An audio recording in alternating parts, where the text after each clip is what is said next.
오늘 우리에게 주신 하나님의 말씀은 사무엘상 30장 1절부터 15절까지 말씀입니다. 구약성경 459쪽입니다. 사무엘상 30장 우리 1절부터 15절까지 말씀을 우리 한 절씩 교독 후에 마지막 절은 함께 읽도록 하겠습니다. 제가 먼저 읽겠습니다. 다윗과 그의 사람들이 사흘 만에 시글라스에 이른 때에 아말렉 사람들이 이미 네겝과 시글라스를 침노하였는데 그들이 시글라스를 쳐서 불사르고 거기에 있는 젊거나 늙은 여인들은 한 사람도 죽이지 아니하고 다 사로잡아 끌고 자기 길을 갔더라. 다윗과 그의 사람들이 성읍에 이르러 본즉 성읍이 불탔고 자기들의 아내와 자녀들이 사로잡혔는지라. 다윗과 그 함께한 백성이 울 기력이 없도록 소리 높여 다윗의 두 아내 이스라엘 여인 아히노암과 갈멜 사람 나발의 아내였던 아비가일도 사로잡혔더라. 백성들이 자녀들 때문에 마음이 슬퍼서 다윗을 돌로 치자 하니 다윗이 크게 다급하였는데 하나님 여호와를 힘입고 용기를 얻었더라. 다윗이 아히멜렉의 아들 제사장 아비아달에게 이르되 원하건대 에봇을 내게로 가져오라. 아비아달의 에봇을 다윗에게로 가져가매 다윗이 여호와께 묻자와 이르되 내가 이 군대를 추격하면 따라잡겠나이까 하니 여호와께서 그에게 대답하시되 그를 쫓아가라. 내가 반드시 따라잡고 도로 찾으리라. 이에 다윗과 또 그와 함께한 600명이 가서 부솔 시내에 이르러 뒤떨어진 자를 거기 머물게 했으되 곧 피곤하여 부솔 시내를 건너지 못하는 200명을 머물게 했고 다윗은 400명을 거느리고 쫓아가니라.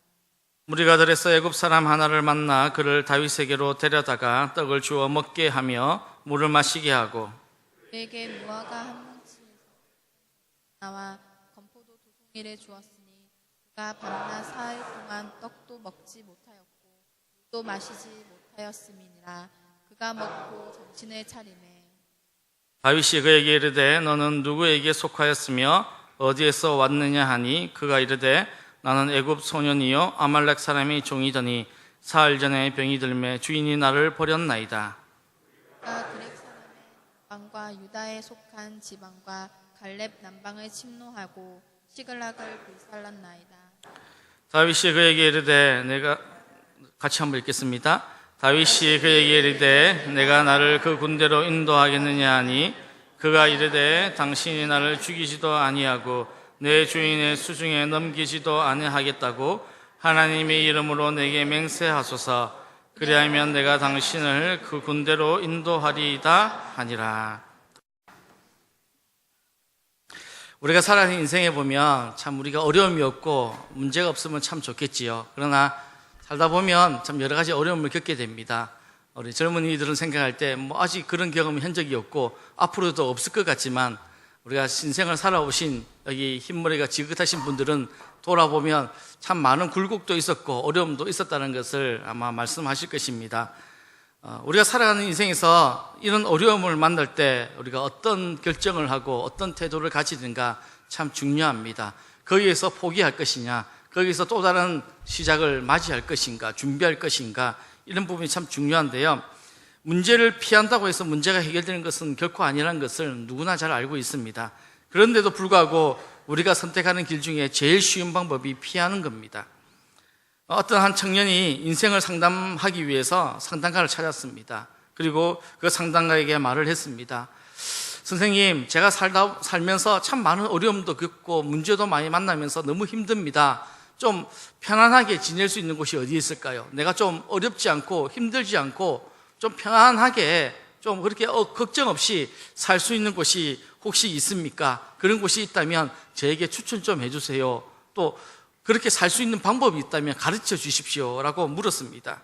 그렇게 묻자 이 상담가가 이 청년에게 그렇게 말했습니다. 청년, 이 땅에 어려움이 없고 문제가 없는 곳은 단 한 군데도 없다.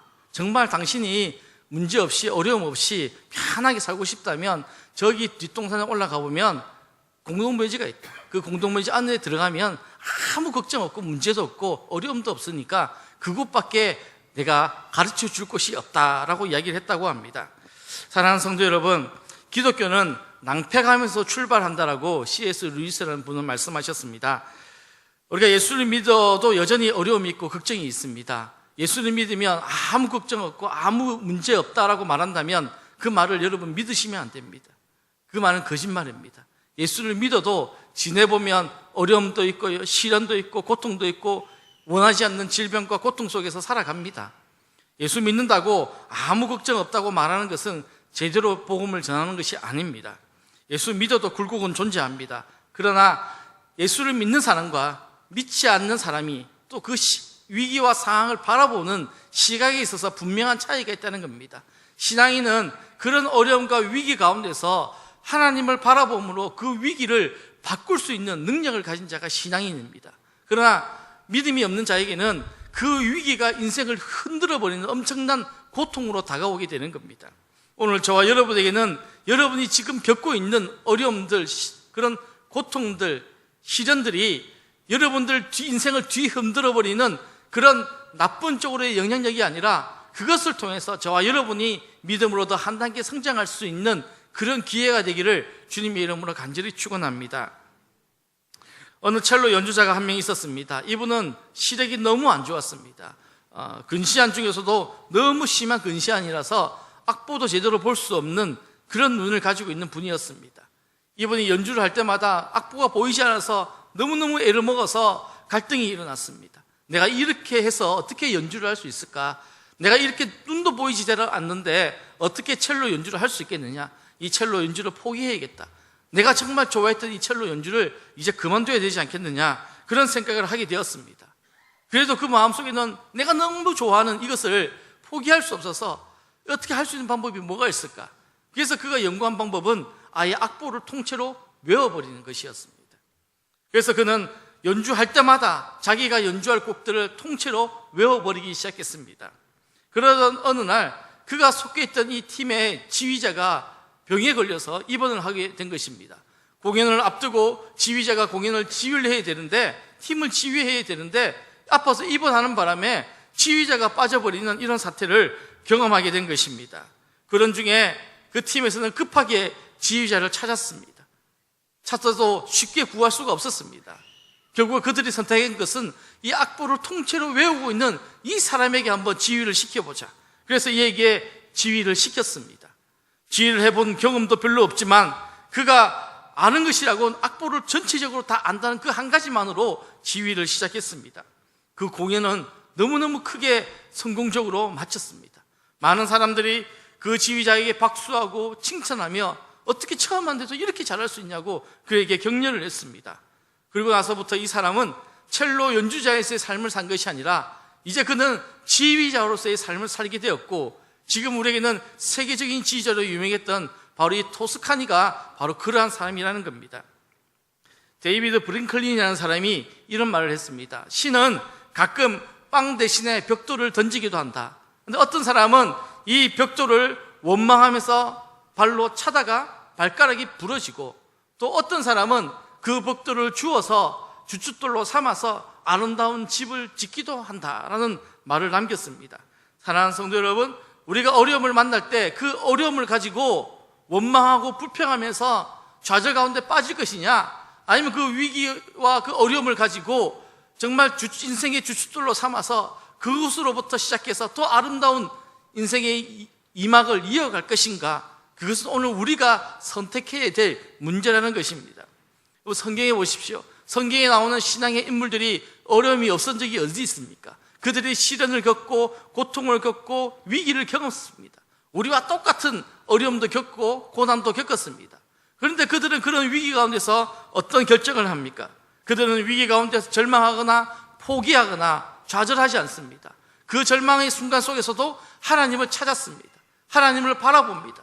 하나님께 도움을 구합니다. 그래서 그 위기 가운데서 그들은 새로운 행복과 새로운 축복을 누리게 되는 것을 우리가 볼 수 있다는 겁니다. 오늘 성경에 나오는 이 다윗의 이야기도 한번 보십시오. 이 다윗은 믿음의 인물로 유명한 사람입니다. 하나님의 마음에 합한 사람이라는 대단한 칭찬을 받았던 사람입니다. 그런데 이 다윗도 위기를 경험하고 어려움을 경험했습니다. 이 다윗이 이 위기를 만났을 때 그가 어떻게 행동했는지를 통해서 오늘 저와 여러분이 믿음의 도전을 받기 원하고 오늘 우리도 어떻게 살아갈 것인가에 대한 가르침을 받는 시간 되어지기를 주님의 이름으로 간절히 축원합니다. 우리 30장에 나와 있는 이 다윗의 상황이 어떤 상황인지를 한번 보십시오. 오늘 우리가 30장을 보려면 29장과 이어서 생각을 해서 이 상황을 파악해야 합니다. 다윗은 어린 시절에 왕으로 기름 부음을 받았습니다. 이제 왕으로 기름 부음 받았으니 다윗의 인생에는 평탄한 길이 열려야 되는데 그를 미워했던 사울 때문에 정말 오랜 세월을 도망자의 삶을 살게 됩니다. 심지어 살기 위해서 적국의 왕 앞에 가서 미친 척하고 침을 흘리며 목숨을 구걸하기도 했습니다. 이렇게 위기 가운데 살아갔던 다윗이 이제는 피할 데가 없어서 마지막으로 그가 피한 곳이 어디냐면 블레셋이라는 나라에 가게 된 것입니다. 이 블레셋은 이스라엘의 적입니다. 이스라엘이 가장 싫어하고 또 블레셋도 이스라엘을 싫어합니다. 두 나라가 철천지 원수와 같은 그런 나라입니다.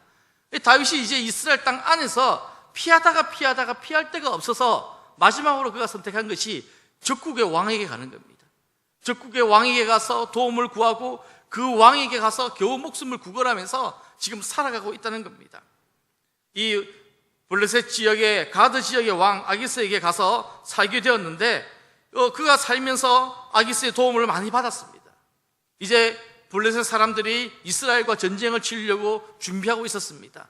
아기스에게 도움을 받았던 이 다윗이 그 도움 때문에 어쩔 수 없이 이 전쟁터에 함께 동참하게 되었습니다.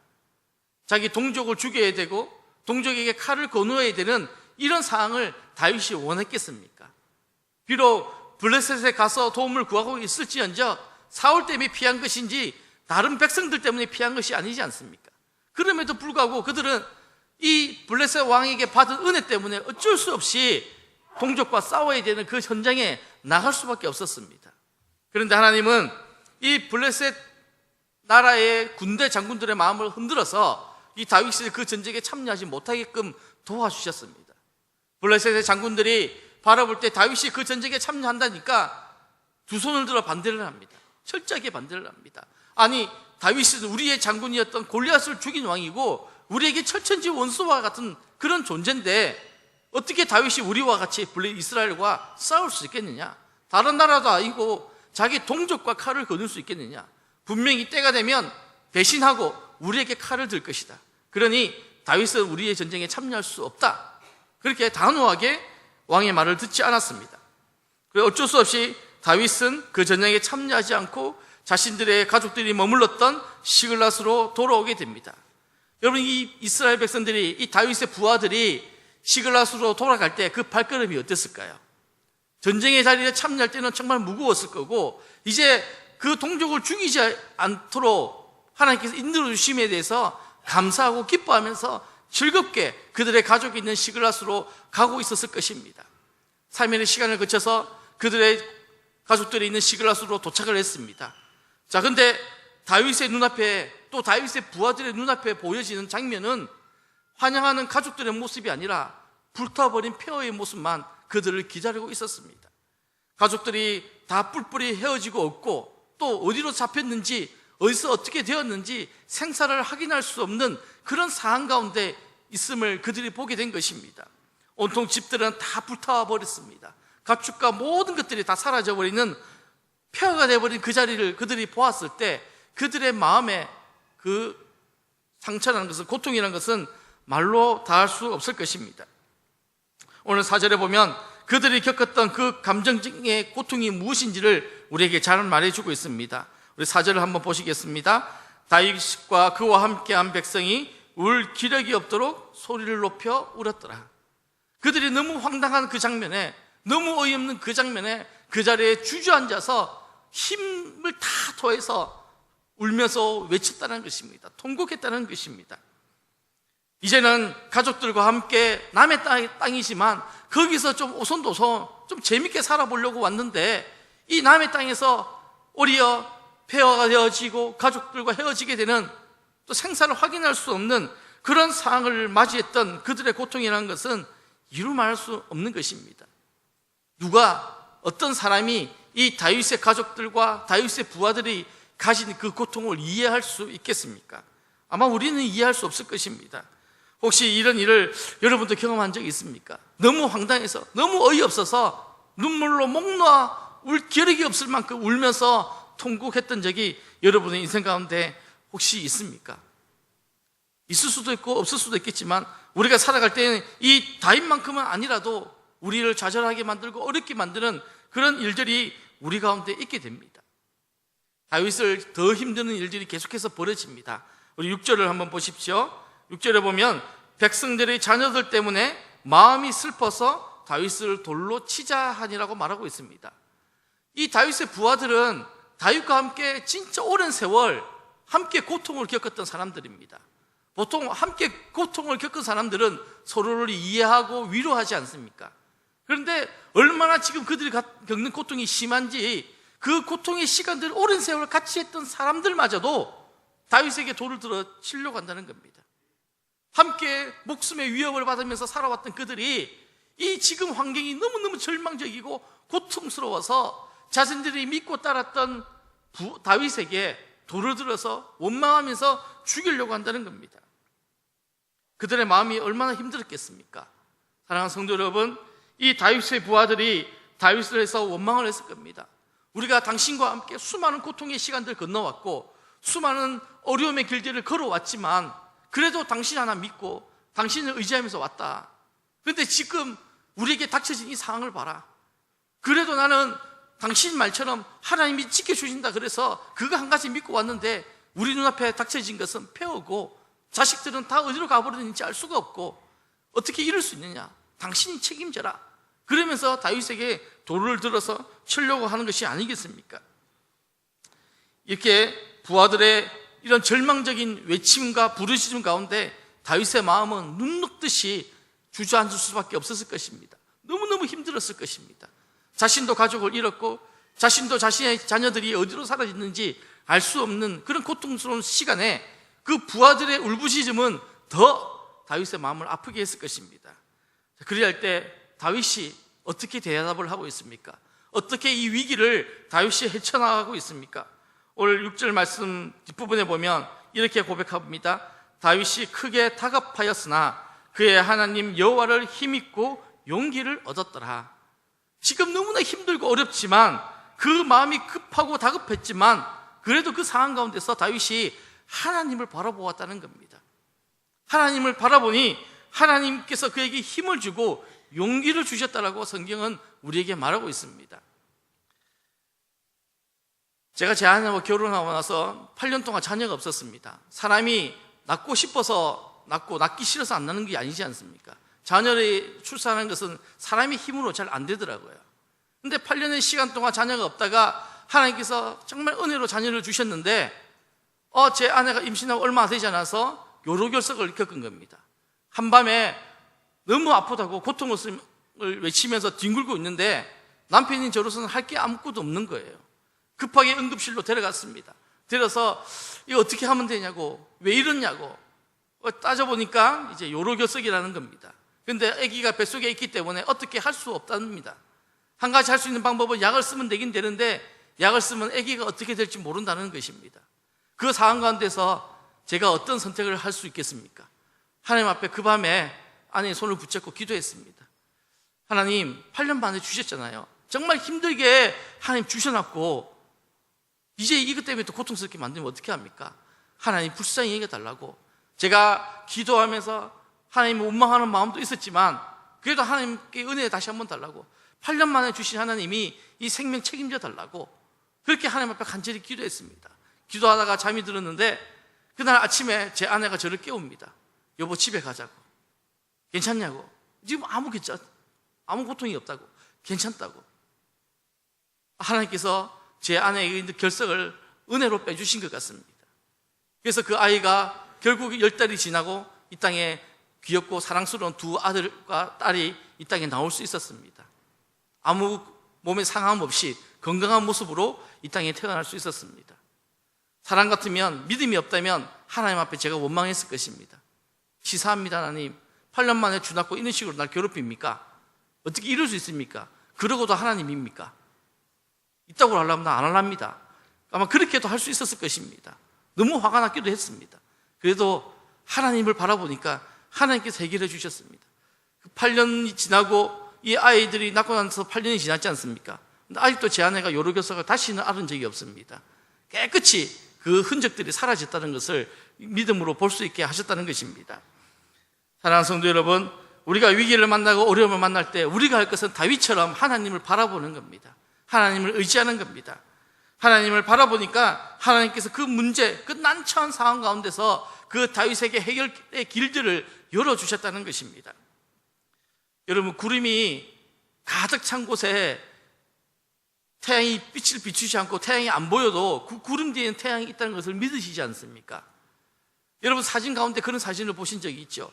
대낮에 햇빛이 반짝거리고 아주 빛이 강하게 드러나는 그런 사진보다는 구름이 꽉 껴 있을 때 그 구름의 틈 사이로 햇빛이 비칠 때 그 장면이 얼마나 아름답고 멋지고 경이롭습니까?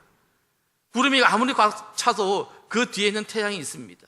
우리의 시련이 아무리 힘들고 고통이 아무리 고통스러워도 그 뒤에는 우리의 하나님 아버지가 계십니다. 그분이 그 구름을 열어서 다시 빛을 비추어 가시는 분이 우리의 하나님이라는 것을 믿으시기를 주님의 이름으로 부탁드립니다. 여러분, 다윗은 하나님의 사람이었습니다. 어릴 때부터 그는 하나님을 의지했습니다. 그의 인생 가운데 수많은 고통의 일들을 걸어도 항상 그는 하나님만 바라보았습니다. 이 8절에 보십시오. 하나님께서 하나님을 의지했던 다윗을 어떻게 이끌어 가십니까? 8절에 보면 다윗이 여호와께 묻자와 이르되 내가 이 군대를 추격하면 따라잡겠나이다 나이까 하니 여호와께서 그에게 대답하시되 그를 쫓아가라 내가 반드시 따라잡고 도로 찾으리라 라고 말씀하십니다. 하나님께 물으니까 하나님께서 다윗에게 따라가랍니다. 따라가면 찾게 될 것이라고, 다시 회복하게 될 것이라고 말씀하고 계십니다. 여러분, 욥이 마귀의 시험 때문에 수많은 것들을, 그가 사랑했던 모든 것들을 다 잃어버렸습니다. 그럼에도 불구하고 그가 하나님을 원망하기보다는 그래도 하나님의 뜻이 있을 거라고 하나님 편에서 하나님의 은혜의 손길을 간절히 구했습니다. 그렇게 했을 때 욥기 마지막에 보면 하나님께서 그 욥이 잃었던 모든 것들을 갑절로 회복시키는 장면이 나옵니다. 또한 룻기를 보십시오. 그 엘리멜렉의 가족이 그 베들레헴의 흉년이 들었을 때 그 베들레헴 고향 땅을 떠납니다. 떠나서 이방의 땅 모압으로 갑니다. 근데 모압에 가서 잘 살려고 갔는데 그들이 기다린 것이 무엇이었습니까? 사랑하는 남편을 잃고 두 아들을 잃었습니다. 가진 것 다 잃어버리고 철저하게 빈털터리가 됩니다. 그 나오미가 그 모압 땅에서 하나님의 부르심을 듣습니다. 하나님께서 베들레헴 땅에 은혜를 베풀었다는 소식을 듣고 내가 살 길은 하나님께로 돌아가는 길이다. 고향으로 돌아가는 길이다. 그래서 베들레헴 땅으로 돌아옵니다. 돌아와서 남아있는 그 며느리 룻과 함께 마지막 인생을 살아갑니다. 하나님께로 돌아와서 살아갈 때 하나님이 그 나오미의 가정에 회복을 시키시고 위로를 주십니다. 룻을 통하여 다윗이 태어나게 하는 가문을 이루게 하시고 또 그 가문에서 나중에 예수 그리스도가 태어나는 영광의 가문이 되게 하셨다는 것입니다. 우리가 위기 가운데서 우리가 하는 것은 하나님께 나아가는 겁니다. 하나님을 찾는 겁니다. 하나님을 찾으면 하나님께서 어떻게 하십니까? 우리 이사야 40장 31절 말씀을 우리 같이 한번 읽어보았으면 좋겠습니다. 이사야 40장 31절 말씀 우리 같이 한번 읽겠습니다. 오직 여호와를 앙망하는 자는 새 힘을 얻으리니 독수리가 날개치며 올라감 같을 것이요 다른 박질하여도 곤비하지 아니하겠고 걸어가도 피곤하지 아니하리로다. 하나님께로 나오면 하나님 그에게 힘을 주신다고 말씀하십니다. 여러분, 이 말씀이 거짓말인 것 같습니까? 이 다윗의 이야기를 다시 한번 보십시오. 다윗이 하나님의 말씀을 듣고 아말렉을 쫓아갑니다.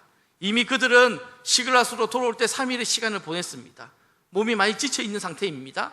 그런데 돌아왔을 때 그들의 눈에 부딪힌 폐허 때문에 기력이 없을 정도로 울었습니다. 너무 고통스러워서 그 자리에서 모든 힘을 다 쏟아버렸다는 겁니다. 그런데 이제 아말렉과 싸우러 또 나가야 됩니다. 나가야 되는데 그들이 그 길을 어떻게 갈 수 있겠습니까? 이미 기력을 다 잃어버렸는데 그들이 어떻게 아말렉과 전쟁을 할 수 있겠습니까? 인간적으로는 불가능합니다. 그리고 그들이 아말렉과 싸운 것도 이틀간 싸웠다고 이야기합니다. 그 힘없는 사람들이 그 전투적인 그 사람들과 이틀 동안 전쟁할 수 있는 그 힘이 여러분 어디에서 나왔겠습니까? 바로 하나님께로부터 얻은 힘입니다. 하나님께로부터 공급받은 힘을 가지고 그 전쟁에 나가서 싸웠습니다. 또한 하나님께서는 이 다윗의 부하들이 아말렉 민족들을 금방 만날 수 있도록, 쉽게 만날 수 있도록 그 길들을 인도해 주셨습니다. 여러분, 원래 아말렉 민족은 원래가 유랑하고 떠도는 민족입니다. 마치 산적이나 도적들처럼 돌아다니면서 자기들보다 약한 민족만 골라서 괴롭히고 빼앗는 이런 강도와 같은 민족이 아말렉입니다. 한 곳에 정착해 있지 않습니다. 그러니 이들을 찾는다는 것이 쉽지가 않습니다. 그럼에도 불구하고 다윗의 부하들은 이 하나님의 명령을 따라서 아말렉을 찾으러 갑니다. 어떻게 찾을지 막막하기도 합니다. 그런데 하나님은 그 길에서 한 사람을 만나게 하십니다. 아말렉에서 부리던 종 하나가 그 무리 속에서 떨어져서 낙오되어져 있는 것을 만나게 하고 그를 대접하고 섬김으로 인해서 그 사람을 통해서 아말렉이 어디에 머물고 있을지에 대한 자세한 정보를 얻게 됩니다. 그래서 아말렉을 쉽게 찾게 되고 빨리 아말렉을 추적해서 그들과 싸워서 모든 것들을 다시 되찾을 수 있게 되었다는 것입니다. 만약에 그들이 그 바쁘다고 그 애굽 사람 한 사람을 내버려 두고 갔다면 아말렉 찾는다고 더 많은 시간을 소비했을 것입니다. 그래도 그들은 하나님의 마음으로 그 사람들을 섬기니까 또 다른 길을 하나님께서 열어주신 것을 경험하고 되는 것입니다. 다윗과 함께 했던 600명의 부하들 중에 200명은 지쳐서 힘이 없어서 제외시키고 400명만 데리고 아말렉과 싸웠습니다. 그 결과가 어떻습니까? 성경에 보니 다윗이 아말렉 사람에 취하였던 모든 것을 도로 찾고 그 두 아내를 구원하였고 그들의 탈취하였던 것 곧 무리의 자녀들이나 빼앗겼던 것에 대소를 물론하고 아무것도 잃은 것이 없이 다윗이 도로 찾아왔고 또 양떼와 소떼를 다 탈취하였더니 무리가 그 가축 앞에 몰고 가며 가로되 이는 다윗의 탈취한 것이라 하였더라. 그들이 잃어버렸던 모든 것들, 그들이 내려앉았던 그 심령과 마음들까지도 하나님은 다 회복시켜 주시고 다윗의 지도력도 회복시켜 주시는 것을 오늘 우리는 이 사건을 통하여 볼 수가 있습니다. 여러분, 위기 가운데, 어려움 가운데 우리가 어떻게 해야 될 것인지 그 비결을 찾을 수 있습니까? 그것은 하나님을 바라보는 겁니다. 하나님을 의지하는 것입니다. 다윗의 삶은 이 사건뿐만 아니라 그의 삶을 보면 얼마나 많은 위기가 있었습니까? 다윗의 위기라면 정말 말할 것 없이 너무나 많은 위기가 있는데 그 중에 한 가지가 자기 아들에게 배신당해서 죽이려고 하는 그 아들을 통해서 피해 다니면서 도망갔던 그 사건을 우리는 기억합니다. 그 사건 속에서 시편 62편에 다윗이 이렇게 고백을 하는 것을 우리는 볼 수 있습니다. 같이 한번 읽어보겠습니다. 나의 영혼이 잠잠히 하나님만 바라며 나의 구원이 그에게서 나오는 도다. 오직 그만이 나의 반석이시오 나의 구원이시오 나의 요새이시니 내가 크게 흔들리지 아니하리로다. 아멘. 이 다윗의 고백이 오늘 저와 여러분의 고백이 되었으면 좋겠습니다. 아들에 의해서 목숨이 위험한 그 상황 가운데서도 다윗은 하나님을 원망하지 않습니다. 하나님을 바라봅니다. 내가 잠잠히 하나님만 바랍니다. 나의 구원이 당신에게서 나옵니다. 당신이 나의 요새이시고 구원이시고 나의 반석이십니다. 그러니 내가 내 눈앞에 보이는 이 환경 때문에 요동하지 않겠습니다 라고 고백하고 있습니다. 여러분, 다윗이 우리보다 특별한 사람이라서 그럴까요? 다윗도 우리와 똑같은 인생이고 똑같은 인생을 살아가는 그런 존재입니다. 그 다윗이 이런 고백을 할 수 있다면 오늘 우리도 그러한 고백을 할 수 있음을 믿으시기를 소망합니다. 찬송가 305장을 작사했던 존 뉴턴이 사람을 세 부류로 나누어서 말한 적이 있습니다. 그가 어떻게 사람을 나누고 있냐면 첫 번째는 요나 같은 사람이라고 말합니다. 이 요나 같은 사람은 도망다니기를 좋아하고 피하기를 좋아하는 사람입니다. 문제를 직면하지도 않고 급쟁이처럼 도망다니면서 어떻게 하든지 그냥 피해보려고 애를 쓰는 그런 사람들입니다. 또 두 번째 사람은 달리는 말 위에서 말목을 잡고 달려있는 그런 사람이라고 말하고 있습니다. 원래 말을 타는 사람은 말목을 잡지 않습니다. 고삐를 잡고 있는 것이죠. 그래서 그 말을 탄 사람이 좌지우지해야 되는 것입니다. 그런데 달리는 말에 말목을 잡고 있다는 말이 뭐겠습니까? 말이 가는 대로 끌려간다는 겁니다. 환경에 따라서 사람에 따라서 이리저리 끌려다니는 인생, 그 인생이 바로 두 번째 사람이라는 겁니다. 종속형 인간, 그냥 걱정하고 두려워하고 고민하고 맨날 환경에 의해서 사람에 의해서 이리저리 흔들려버리는 그런 인생은 오늘 우리가 원하는 인생이 되어서는 안 된다는 겁니다. 이 존 뉴턴이 말하는 세 번째 부류, 이 부류가 사실은 오늘 우리가 가야 될 삶의 모습입니다. 그게 창조주 의탁행위라고 말합니다. 주님 안에 들어가서 주님께 모든 것을 맡기고 사는 삶, 무능력에서 맡기는 게 아니라 하나님만이 가장 탁월하게 내 인생을 요리할 수 있는 분이기 때문에, 그렇기 때문에 그분 앞에 맡기는 것이 탁월한 선택이라는 것을 아는 사람이기 때문에 창조주에게 의탁하는 사람입니다.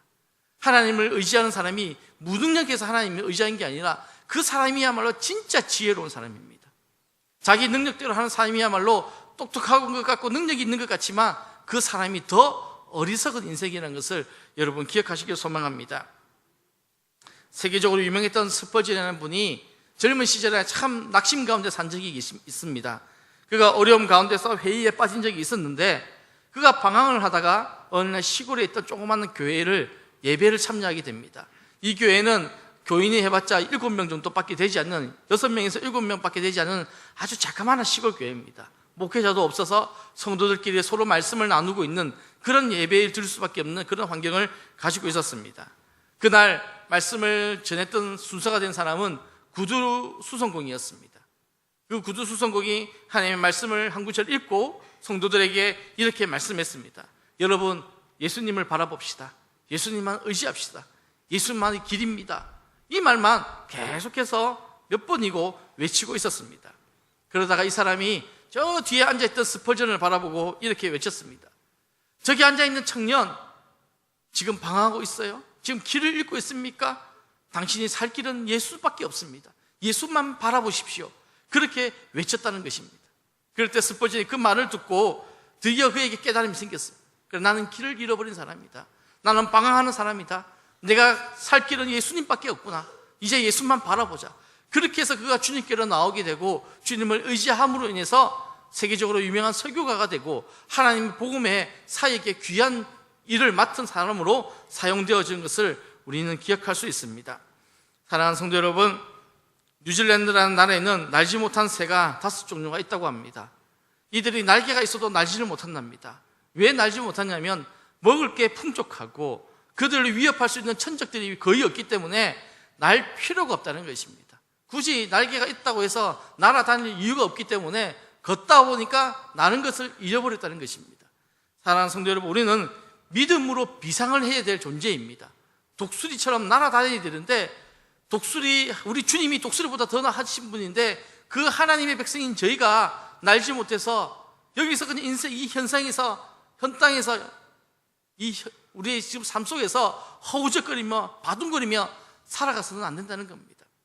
우리가 약간의 고통이 있고 약간의 어려움이 있는 것들은 그것을 통해서 우리를 비상케 하시고 날게 하시는 하나님의 능력이고 하나님의 기회인 것을 여러분 기억하시길 소망합니다. 하나님은 한쪽 문을 닫아도 반드시 한쪽 문을 여시는 분이십니다. 아무리 모든 것이 닫혀져 있다 그래도 항상 위에는 열려있기 나름입니다. 우리의 인생 가운데 어려움을 봉착할 때마다 창조주 하나님께 도움을 구하십시오. 그 하나님을 바라보십시오. 다윗처럼 하나님을 의지하십시오. 사랑하는 성도 여러분, 우리가 왜 하나님을 의지할 수 있을까요? 왜 우리가 하나님을 바라봐야 됩니까? 고린도후서 4장 8절 말씀을 우리 한번 봤으면 좋겠습니다. 고린도후서 4장 8절과 9절의 말씀인데 우리가 같이 한번 읽어보겠습니다. 우리가 사방으로 우겨쌈을 당하여도 쌓이지 아니하며 답답한 일을 당하여도 낙심하지 아니하며 박해를 받아도 버림받지 아니하며 거꾸로 뜨림을 당하여도 망하지 아니하고. 아멘. 이 약속을 믿으십니까? 우리가 아무리 사방으로 우겨싸도 하나님은 우리가 쌓이지 않게 하신다고 말씀하셨습니다. 답답한 일을 당하여도 낙심치 않게 하시겠다고 하나님 말씀하고 계십니다. 우리가 핍박을 받아 고통 가운데 있다 할지라도 하나님은 우리를 버리지 않으신다고 말씀하고 계십니다. 여러분, 돈이 땅에 떨어져도 그 돈의 가치가 사라지지는 않습니다. 돈이 좀 더러워도요, 그 돈의 가치는 여전하다는 것을 여러분 기억해야 합니다. 우리가 고난과 역경으로 이 땅에서의 문제 때문에 지쳐서 힘들어하고 허우적거려도 하나님의 백성으로서의 가치, 하나님의 자녀로서의 그 가치는 여전히 변함없습니다. 하나님은 우리를 들어서 다시 하나님의 백성으로서 가치 있는 삶을 살아가도록 만들어 가십니다. 찬송가 370장에 이런 구절이 있습니다. 전날의 한숨 변하여 내 노래 되었네. 사랑하는 성도 여러분, 오늘 여러분들의 한숨이 내일에는 하나님께 노래로 들려지기를 주님의 이름으로 간절히 축원합니다. 하나님은 우리의 위기를 통해 또 다른 시작을 열어가십니다. 그래서 우리가 독수리가 바람을 이용하여 날개치며 올라가듯이 신앙의 전진을 이루어 가시길 소망합니다. 여러분, 무지개는 비가 와야 무지개를 구경할 수 있습니다. 우리 인생에 비가 내려도 우리는 그 다음에 하나님께서 피워주실 무지개를 바라볼 수 있는 믿음의 눈을 가지고 이 땅을 살아가는 저와 여러분이 되시기를 주님의 이름으로 간절히 축원합니다. 이 시간 찬송가 370장 우리 함께 찬양하도록 하겠습니다.